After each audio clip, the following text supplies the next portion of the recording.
R. Kelly and those around him obstructed justice in connection with the 2008 trial. Those are some of the charges that he now faces.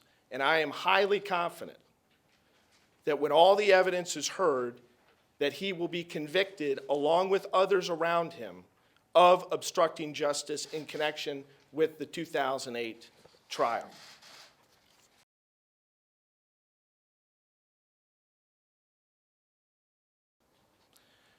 Mr. Kelly also bragged to associate number one that he had dotted his I's and crossed his T's, quote unquote, and that the young girl who was depicted in the videos and the young girl's family would not testify against him in connection with the trial because he had relocated them and paid them off.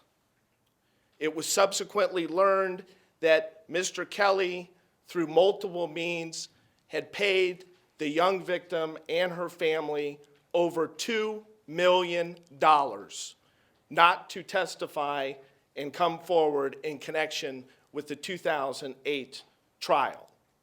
So to those R. Kelly fans who want to talk about the 2008 trial and the fact that he was acquitted, it was bogus. R. Kelly bought his acquittal. He bought this victim and their parents and ensured that the truth was never told to that jury in 2008.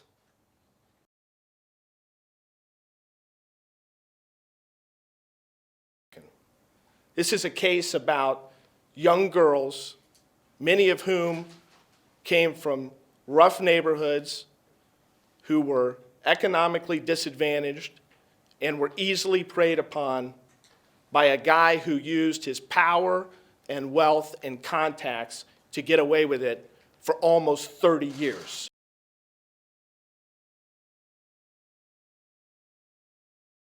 On one occasion, Mr. Kelly and Mr. McDavid paid associate number one approximately $160,000 to $170,000 in cash contained inside a shopping bag. This was during the 2008 trial, and it was done to ensure that associate number one did not come forward and describe the obstruction of justice that had been carried out at the request of Mr. Kelly.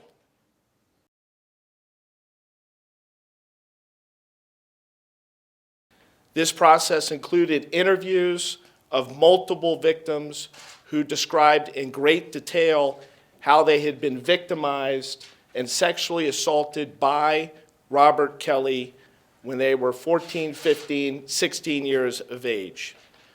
This took place with multiple federal agents present, largely here in Chicago.